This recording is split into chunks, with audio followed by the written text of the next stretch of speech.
Salut, cher frère, emmenez-moi. Alors, c'est une vidéo que j'aurais voulu mettre dans mon blog YouTube.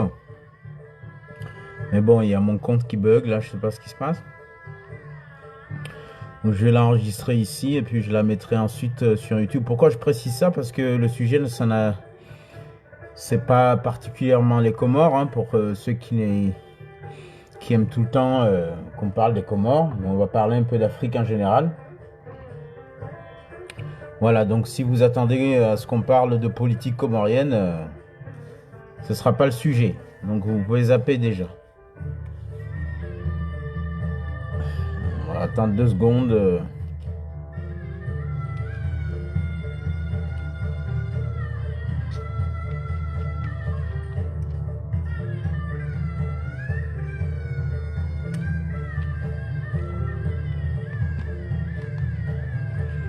Ce sera pas une vidéo longue, hein.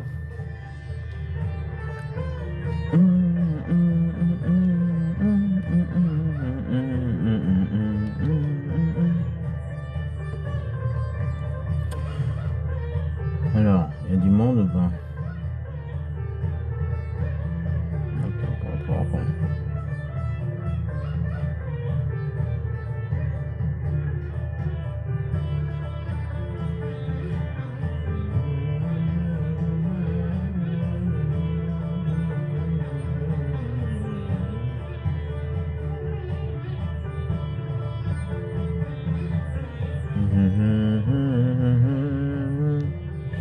Oui, tant que c'est intéressant, ouais.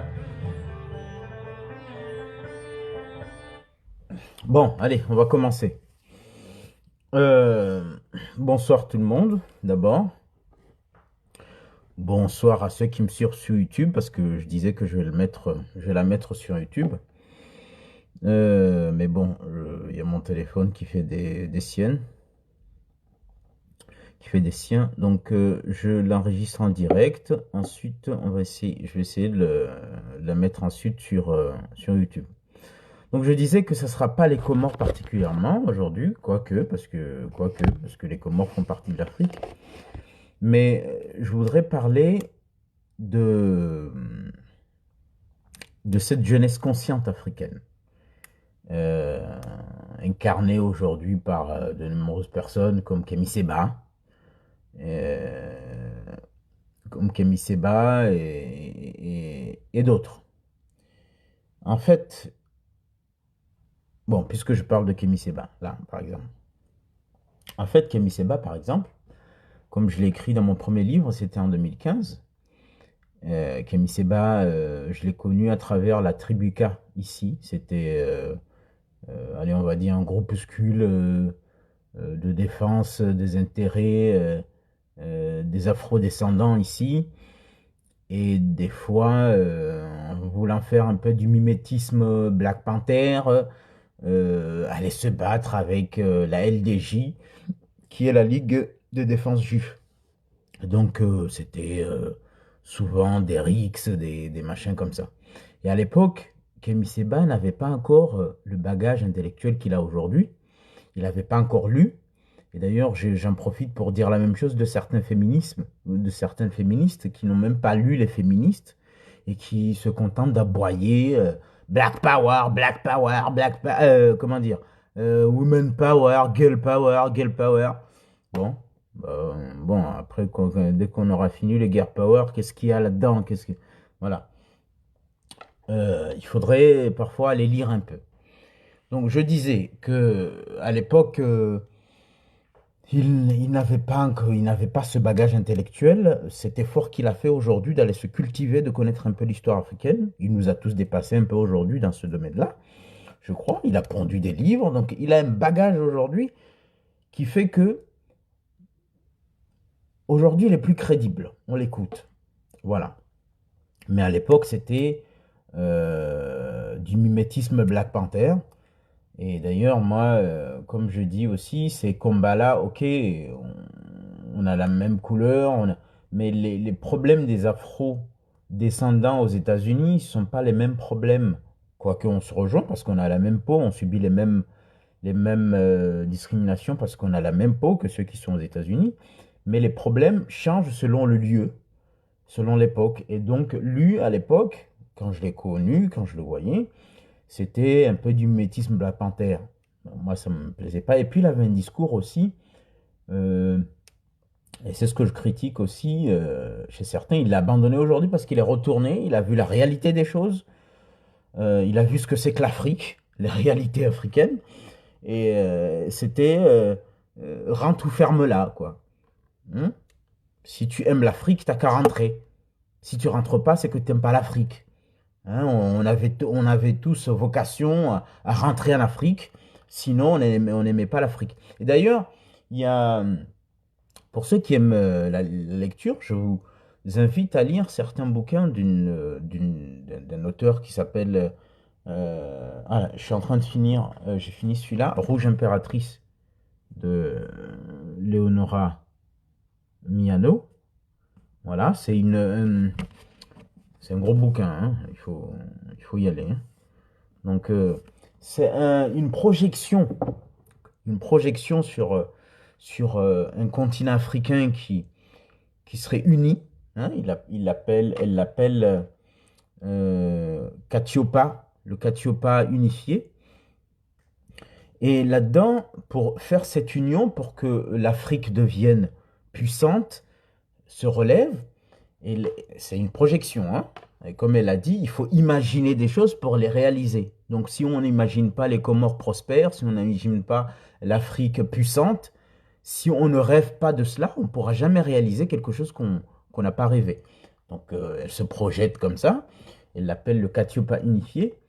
Et là-dedans, pour se construire, l'Afrique a fermé les frontières, et avant de fermer les frontières, a invité tous les afro-descendants à rentrer en Afrique, et que si vous ne rentrez pas, eh ben, vous ne pouviez plus y aller en vacances parce que il fallait quelques années pour que l'Afrique se reconstruise, se recentre sur elle-même avant de s'ouvrir au monde. Voilà. Donc, il y a cette idée que si vous aimez les afro-descendants ont vocation à rentrer en Afrique. En même temps, elle dit que cette idée d'une Afrique unie vient aussi des afro-descendants, parce que les Marcus Garvey, les autres qui ont pensé le panafricanisme, ce n'est pas des Africains continentaux, c'était des afro-descendants des États-Unis, de la Jamaïque, qui ont pensé le panafricanisme, qui a été repris ensuite par les Kwame Nkrumah, les autres suite aux indépendances et tout ça. Et donc, il y avait cette idée que tous les Africains, dans ce livre-là, hein, doivent rentrer s'ils veulent faire partie de l'aventure de cette Afrique unie qui se reconcentre sur elle-même avant de s'ouvrir au monde. Et pourquoi je dis tout ça? En fait, le sujet, c'est que quand j'écoute tous ces gens qui luttent pour une Afrique, qui se libère, qui retrouve son indépendance, ils ont cette tendance à admirer les dictateurs. Par exemple, j'ai entendu Kémy Séba, qui souvent fait les éloges comment dire, de Kadhafi. Alors quand on dit, ouais, mais Kadhafi quand même, alors on nous dit, oui, même Mandela lui-même a fait les éloges de Kadhafi. Parce que moi je dis, Mandela c'est pas un dieu. Mandela c'est une référence pour nous tous. Mais Mandela est en prison et cette personne l'a aidé. Bah, il lui rendait la monnaie de sa pièce. Est-ce que c'est pour cette raison que nous tous, parce que Mandela a parlé à Fidel Castro, a parlé à, à Kadhafi, on doit tous ériger Kadhafi comme notre référence. Alors on nous dit, Kadhafi voulait faire une banque centrale africaine, voulait créer une monnaie africaine et développer l'Afrique. Moi, je rappelle que, je ne sais pas si je vais retrouver ça et vous lire dans mon second livre, qui est celui-ci, hein, qui est celui-ci, Juste dans son injustice, dans mon second livre, qui est sorti en 2017. Là-dedans, ça c'est l'histoire de migrants. Un migrant comorien, un migrant, un Mm. migrant, un migrant, qu'est-ce qu'il m'écrit là? Ouais. Un migrant malien qui se retrouve dans leur aventure en traversant le désert, en traversant les pays maghrébins, en traversant tous ces pays. Hein, j'en profite pour faire un peu de la pub. J'explique pourquoi les gens migrent. Hein, parce qu'en fait, c'est une histoire de migrants. C'est pas l'immigration. Moi, je parle pourquoi ils partent et comment ils font pour arriver ici. Et tous les problèmes qu'ils rencontrent. Je me suis documenté, j'ai regardé des documentaires, tout ça. Et donc là-dedans, je cite un discours de Kadhafi, par exemple, hein, quand, euh, quand les migrants commencent à arriver en Libye, et comment on les traite là-bas d'ailleurs. Et je vais vous lire d'ailleurs ce texte où il traite les migrants comme de la merde, Kadhafi. Il dit en résumé, ils sortent de leur forêt et ils viennent tous ici pour nous envahir. Et il fait le chantage à l'Europe en disant, c'était dans un sommet avec Berlusconi à l'époque, il lui disait, il faut que vous nous donniez des milliards, sinon on va tous les lâcher, ces sauvages, ils vont vous envahir. Donc Kadhafi, c'est comme beaucoup d'Arabes, je ne dis pas comme que tous les Arabes sont racistes, mais Kadhafi, c'était un négrophobe, c'était pas un amoureux des Noirs. D'accord, alors s'il est venu jouer au chef, c'est juste qu'il a été rejeté. Pour moi, il a été rejeté par tous les Arabes qui le considéraient un peu farfelu. Voilà. Et comme il avait cette tendance à vouloir jouer au chef, il a retrouvé chez les subsahariens, mendiants qui allaient trouver chez lui les valises, les valises, qui allaient mendier chez lui, et qui l'ont pris comme leur chef, et qui il se sentait, il se disait, bon, au moins ici, je peux jouer au chef. Donc, je ne trouve pas mon texte, mais il est dans ce bouquin. Et donc, ce que je voulais dire, c'est que il y a cette tendance chez beaucoup d'Afro-descendants et d'Africains qui luttent pour la libération de l'Afrique et son indépendance, à vouloir euh, monter en exemple ou en référence des dictateurs. Hein, nos amis les dictateurs. Et c'est cela que je voudrais souligner. Alors, par exemple, parce que Mugabe, hein, Mugabe, qui a été longtemps un grand lutteur, un grand combattant pour la liberté de son pays, qui était là depuis l'indépendance, hein, avec son parti, le ZANU-PF, à un moment donné, il a été une référence. Mais ensuite, comme beaucoup de ces dictateurs, ensuite, à un moment donné, il n'a plus voulu quitter le pouvoir. C'est ça. Si c'est pas moi, ce sera le chaos. Voilà, c'est ce qu'est en train de faire Kagame aussi. Kagame qui travaille, qui fait de bonnes choses. Mais lui aussi, si c'est pas moi, c'est le chaos. Donc je dois rester là éternellement jusqu'à ma mort. Parce que personne ne peut faire ce que je fais. Donc, tu vas trouver chez ces gens-là, soi-disant parce que Mugabe insulte la reine d'Angleterre, insulte les Anglais. Et comme ils se disent que c'est l'impérialisme qui nous met dans cet état, ils vont se retrouver en train d'admirer des dictateurs. Moi, je dis, il y a une troisième voie. On n'est pas obligé d'aimer Kadhafi pour critiquer la France, pour critiquer l'Occident. Vous comprenez ce que je veux dire? Donc, cette façon d'admirer des dictateurs comme Kadhafi, comme Mugabe, comme tant d'autres, hein? Moi, je me rappelle de... Je ne suis pas d'accord avec ce qui s'est passé en Côte d'Ivoire, mais le type, là, quand il était là, qui est devenu aujourd'hui aussi, on nous parle de ce monsieur qui a passé quelques années à la CPI. Comment il s'appelle, avant d'être libéré, là?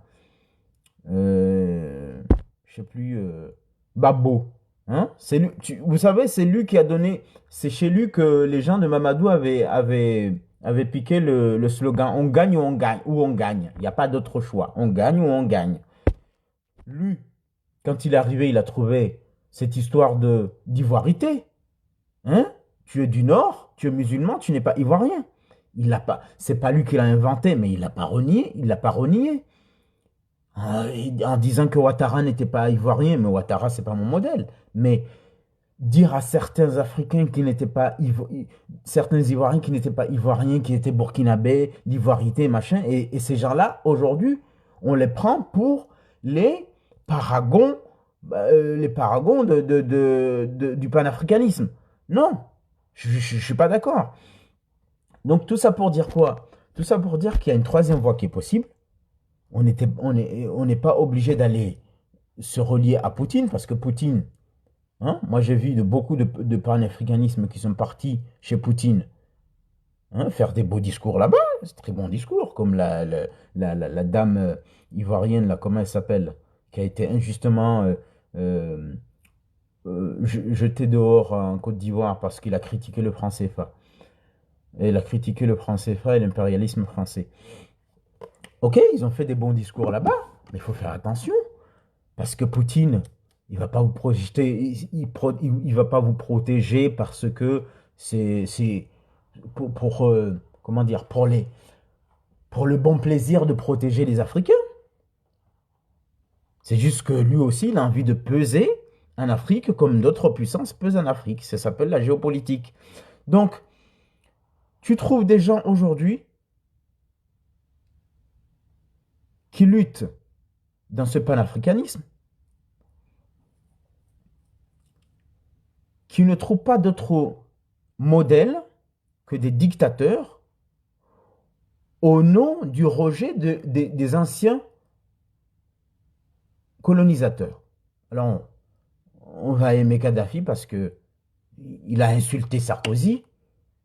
On va aimer Mugabe parce que Mugabe a insulté la reine d'Angleterre. On va chez Poutine, un dictateur, parce que soi-disant Poutine contredit ou résiste aux Occidentaux. Alors on va me dire, oui, mais on fait de la politique. À un moment donné, il faut savoir choisir son camp. Non, je suis désolé, il y a une troisième voie. Moi, j'ai mes modèles en Afrique. C'est Thomas Sankara. OK? On ne manque pas de références. C'est Mandela, même s'il a fait quelques erreurs. Hein? On ne manque pas de références en Afrique pour aller se coltiner des Kadhafi, hein? Qui lui-même se considérait plus arabe que subsaharien, se coltiner Poutine ou je ne sais qui d'autre, ou Mahmoud Ahmadinejad, ok, lui aussi, il faisait face à Israël et tous ces gens-là, mais on a vu sa réélection, sa réélection, son deuxième mandat, qu'est-ce qu'il a fait? Il a massacré les Iraniens parce que il voulait absolument passer au second mandat. Il les a massacrés au nom de, oui, c'est une influence étrangère, machin, tout ça. Non. Donc, un résumé, le résumé de la vidéo, c'est ça. C'est juste que on n'est pas obligé d'admirer des dictateurs pour être panafricaniste ou pour être nationaliste. C'est pas les figures de nationalisme en Afrique qui nous manquent. Donc on n'a pas à aller à chaque fois citer les Kadhafi et tout ça. Donc je vais essayer de trouver le texte dont je vous ai parlé de Kadhafi pour voir à quel point il aimait les nègres. Hein. Pour tous les Africains qui aiment le citer. Alors voilà, c'est le test. Hein, le texte. Ce bouquin, vous pouvez le trouver sur le site de la FNAC. Hein. C'est le texte, il est là. Je l'ai cité. Là, c'est un roman, mais là, je cite carrément le texte. Le texte, le discours de Kadhafi. Hein. Alors, Rome, Italie, 11 juin 2000. Signature pacte d'amitié entre Berlusconi et Kadhafi. L'Italie s'engage à verser 5 milliards d'euros à la Libye sur 25 ans pour lutter contre l'immigration clandestine. Voici le discours de Kadhafi. Bonjour. Je suis heureux d'être aujourd'hui à Rome avec mon ami le président Berlusconi. Nous avons déjà organisé plusieurs visites en Libye, des visites fructueuses, afin de pouvoir préparer cet accord entre nos deux pays. La Libye est un pays riche qui attire tous les chômeurs. Hein? Déjà, on comprend de quels chômeurs on parle. Hein? C'est les nègres subsahariens. Ces chômeurs viennent pour travailler en Libye. Ils ont faim. Ils sortent de leur forêt. Ils se disent là-bas, dans le nord, il y a à manger, à boire, de l'argent et du travail pour tous en Libye. Et une fois là-bas, on passera en Europe. C'est évident, l'Europe les attire. Cette attirance encourage l'immigration. L'asile politique. Hein? Genre, ils se moquent de l'asile politique. Mais ils sont des millions à vouloir l'asile politique. Genre, mais vous, les Occidentaux, vous faites avoir avec leur demande d'asile politique. Des millions vont en Europe. Et vous croyez qu'ils veulent tous l'asile politique? C'est trop drôle, incroyable. Ils se servent des droits de l'homme, des droits de l'homme et de la Cour internationale de justice, des associations qui protègent les droits de l'homme. Ça suffit. On a déjà entendu tout cela. On a déjà entendu tout ce qu'ils ont à dire. Vous n'avez pas besoin de ces immigrés. Ils doivent rester en Afrique. Maintenant, c'est devenu difficile de stopper l'immigration. C'est une menace très sérieuse. Nous sommes prêts à intervenir, à servir d'intermédiaire. La Libye demande donc à l'Union européenne de lui verser 1 milliard d'euros par an pour réduire l'immigration clandestine. Il fait aussi du chantage aux Européens en leur disant « Nous sommes le dernier pays avant que tous ces barbares vous envahissent. Eh bien, vous devez nous verser 1 milliard d'euros par an pour qu'on réduise, pour qu'on les bloque. » D'accord? Et d'ailleurs, il faisait ce chantage quand la France a commencé à le bombarder en disant on va tous lâcher tous ces migrants. Ils avaient même lâché, ils ne contrôlaient plus les frontières. On va tous les lâcher, vous allez voir, vous allez être envahis en Italie, partout, si vous continuez à nous bombarder. Donc, cette façon d'idolâtrer Kadhafi est insupportable. Et je voulais juste faire cette vidéo pour dire on arrête avec cette admiration des dictateurs au nom de la lutte contre l'impérialisme. Voilà, on a nos modèles. C'est pas ce qui nous manque dans notre histoire. Des gens qui ont lutté, qui ont payé de leur vie pour que l'Afrique soit libre. On n'a pas besoin d'aller chercher ces dictateurs, des gens qui ne pensaient qu'à rester au pouvoir éternellement. On n'a pas besoin d'aller les citer comme modèle. Voilà. Donc, je vous souhaite une bonne soirée et à bientôt.